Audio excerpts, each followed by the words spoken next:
Unom ka mga tao ang naangol sa panagbangga sa usa ka SUV multicam sa Dan Maracas, Neville Hills, Barangay Lahog, Dakbayan sa Sugbo pasado alas 10 ganina buntag.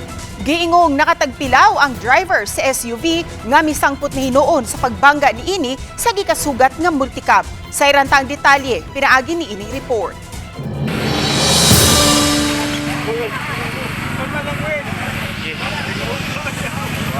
Nagrabihan sa impact sa disgrasya kining pulang nga multicab, din kinahanglan pang gamitan og hydraulic cutter sa mga rescuers sa CDRRMO aron makuha ang driver nga sinuli kampasas nga napiit sa gimanihong sakyanan.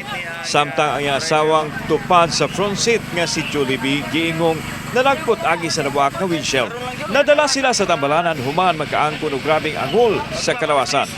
Samtang igabangga nila mga usa ka SUV gimaniho sa usa ka Inami Bourbon, usa ka call center agent kinsa wa ra makaangkon og grabing danyo sa lawas. Ang dong lang sa iyang sakyanan ang naguba. Naangol usab sa disgrasya ang laing upat ka mga bystanders sa dapit. Sa initial investigation sa traffic police, nasuta nga nakatug ang driver sa SUV ug wa nakabantay nga nilabang siya sa Picas Lane ug gibanggaan ang gikasugat ni ining multicab.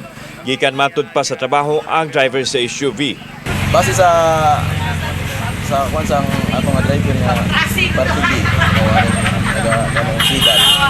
Ino niya na inakuha niya na ginako niya nga kuan na nakatulog isa sa biyahe.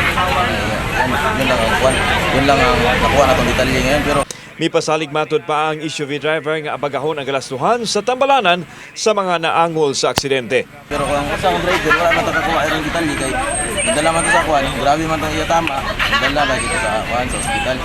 Samtang kanunay pahimangno sa mga otoridad nga magmatngon sa pagmaneho sa sakyanan diin kung bation og duka mamahimong mupadaplin lang og muhunong aron malikay sa ingon niini nga aksidente. Kauban si Clover Lumayag, ako si Alan Domingo.